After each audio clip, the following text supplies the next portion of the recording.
I can say that almost 10 years na rin ng nasa industry, particularly sa network. I be on my paper chase, making money every day. I be on my paper chase, making money.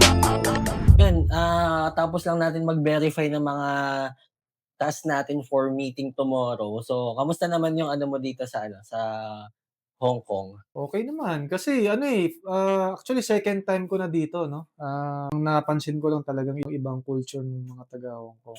Saka weather ngayon mainit Oo, no? parang alam mo yun, parang Pilipinas lang, Oo. ganyan. Pero at least alam mo yun, naka-experience tayo na, ibang culture, 'di ba? Oo. Tsaka especially sa food. Oo. May mga company kasi na nagpapapunta talaga ng mga engineers, network engineers para to visit yung mga offices. Hmm. So, maiba ako. So, kaya tayo nandito para pag-usapan lang natin yung about sa networking, Mhm. paano ka nag-start, ano Hmm. yung mga experiences mo, Oh. and, yun lang kasi masyado tayong maraming oras ngayon, eh. So, why not gawin nating productive yung gabi natin. So, umpisahan natin siguro sa pag-introduce sa'tin. So, ako, I'm Arvin Robel. I've been in networking for 10 years now. So, yun pa rin yung ginagawa natin, mga lagpasan 10 taon na. Hmm. Ikaw naman pre, anong Well, gano'n din ako 'no, almost I can say that almost 10 years na rin ng nasa industry, particularly sa network engineering post. So, by the way, I'm, Caleb Panahon 'no, and yeah, masaya naman 'no, as long as you still love your work, wala namang problema do'n. Kahit sabihin mo pang umabot ka pa ng isang dekada, 2 dekada, gano'n, enjoy pa rin enjoy naman, pa rin, enjoy? oo, Hindi, exactly. yun ang kagandahan siguro sa technology na hindi siya natatapos, eh. Oo. So, hindi siya fix na ito lang yung kailangan mong pag-aralan. Every 6 months or every month potential na may mga lumabas na technology. Hmm. So, kailangan nating pag-aralan yon, kailangan nating maka-adapt. Hmm. So, bago yun, paano ka naman napasok sa sa networking? Networking, guys, hindi 'to MLM, ha, hindi 'to yung networking na, power, ha. So, Ah, networking is paano mo ide-define or paano mo nalaman yung work na networking? well, ako actually nag-start ako magkaroon ng interest talaga sa, networking, nasa second job na ako 'no. Kasi I started my career as a, help desk, IT help desk. And then nung sa second job ko naging, IT support na ako. So Oo, dun may mga nakasama ako na nasa ganong team, sa network team 'no. So nagkaroon ako ng interest kasi na-amaze ako kasi, nagkaroon ako ng ng understanding na, dun pala tumatakbo ang isang company. Parang oo, pinaka-backbone ng isang company is, networking. Kasi oo. Building communication, oo, eh. yes, exactly. So yun, nagkaroon ako ng interest, and then, lucky enough yung manager ko binigyan ako ng opportunity, that time, to be part of the network team. Nice, oo.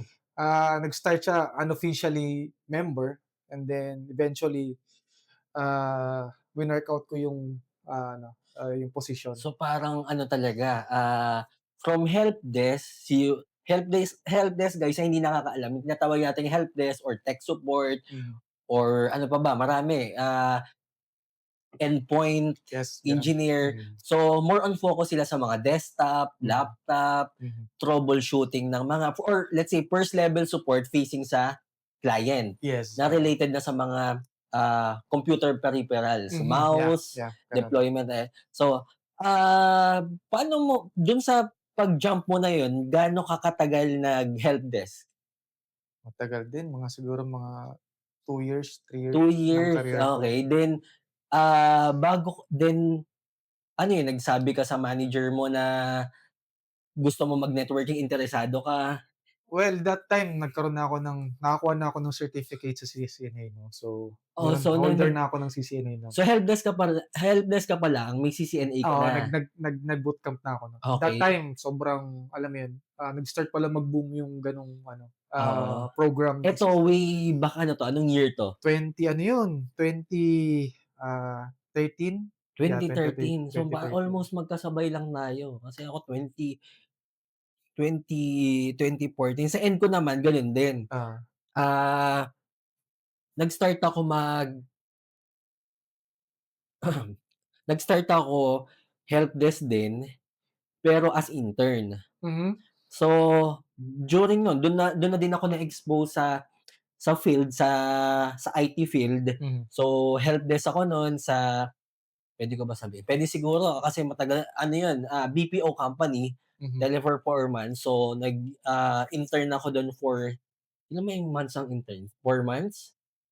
Mga gano'n, oo. Oo, Kasi depende sa course, pero usually normally gano'n. oo, gano'n. So, 4 months ako dun, so na-expose talaga ako sa mga ginagawa nung mga tao dun. Kasi sa'min, dun sa TP merong, ah, or dun sa company na pinasukan ko as intern, Mhm.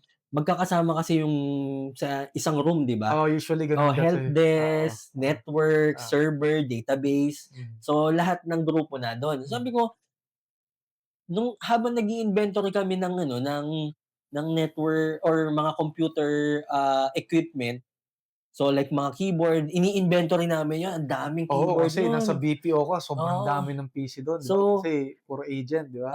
so merong isang tao dun na nagyu-YouTube lang. Sabi ko, walang hiya. Kami Ayos nag ano? kami nagpapakahirap kami, hindi ko naman alam kung ano yung Ah, pinapanood niya, pero oo. nagyu-YouTube siya. Sabi ko, dun na nakuha yung interest ko, anong ginagawa nun? Mhm, So, sabi niya network daw yun, mhm. related sa network. Network, paano kaya yun? So, dun na nag-start yung interest ko, hanggang katulad mo, ikaw nag-take ka na ng CCNA? Oo, yes, oo. Nag-CCNA ka, pasado ka na nun? Oo, bago pa ako Ah, pumasok ng IT support, yes. so ako naman, CC training lang, bootcamp. Mm, Nag-take ako ng bootcamp mhm, yung sa Quezon City. So, may promo sila nun kasi since intern ka, estudyante ka pa lang, may student promo sila. mhm, So, yun, sabi ko sa airmats ko gusto ko enroll sa ano, ng training. hmm, So, every Saturday naman siya. hmm. So, weekends, papasok ka naman sa ano, Okey, training. okey, okey. So, bootcamp yun. So, ilang session ba yun? Siguro mga 6 or 5 session. Tapos ilang oras siya sa isang session? Mahaba men, Parang morning till parang buong maghapon talaga. hanggang gabi siguro, Oo, hanggang 6 PM if hindi ako nagkakamali. grabe 'no? So, pero meron kang matututunan pero Mhm, hindi lahat, eh, hindi mo lahat mapa-familiarize kasi oo. information overload na siya, Yes, eh. oo, yun naman talaga kasi yung ano, hindi mo siya makukuha ng alam mo yun, ng isang ano lang, tuturo lang sa'yo. Kailangan mo rin Oo, mag-invest ng effort. oo. Pero ikaw kasi ang natatandaan ko nun, subnetting. Mhm, mhm. Meron pa akong nag-ano ako manual. Yung papel, Oo, sinusulat mo, marami akong sinasagutan nun sa online na oo, subnetting question. mga practices mo Oo, ano. nagpa-practice talaga Hmm, ako. Siguro nakakadalawang bond paper ako para mag-practice ng ano, ng subnetting, eh. yes. Tapos, ano yung naging challenges mo nun or naging struggle mo nung nag-uumpisa ka pa lang? Siyempre tinuruan ka ng lahat ituturo sa'yo nun, eh. Oo, From physical, layer 1, hmm, layer 2, mhm. layer 3. Tapos, paano mo na ano yun, na-gets mo ba kaagad yung kung paano yung Ah, galaw ng ano, takbo ng layer 2 or layer 3?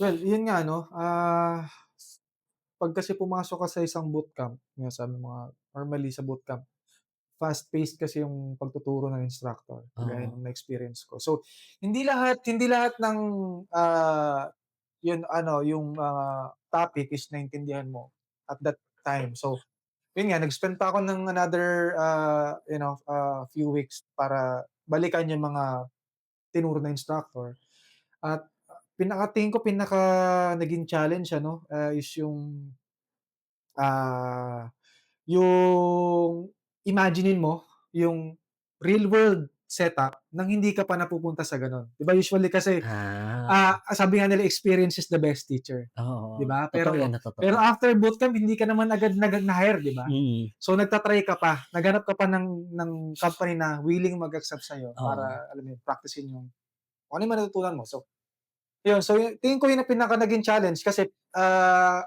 Paano mo i-a-apply oo, yung yes. napag-aralan Oo, mo? napag-aralan mo in a Ah, real world scenario. Kasi yun naman talaga dapat. oo. Kasi ang tatanong sa'yo ng interviewer most likely, real world setup scenario, di ba? So, So, technically or kahit puwede nating sabihin na kahit napag-aralan mo na by the book, mhm, hindi mo siya if hindi mo na-experience, hindi mo mavi-visualize yung ano, kung para saan talaga yung purpose. Kunyari, para yes. saan ba yung purpose ng OSPF, Yeah. BGP, Dynamic Routing Protocol over dun sa mga static, Ah, o kung paano mo siya gagamitin or i-a-apply sa specific scenario. yes, Kasi kahit sabihin mong madali lang mag-configure ng BGP, ano yung mga use case mo, bakit ako gagamit nito, 'di tama, ba? tama, Ano yung tama. mga best practices, ano yung Mm. implementation. So, mabalik ako dun. So, helpdesk ka, kumikita ka na nun, Ah, magkano yung sahod mo nun nung helpdesk ka?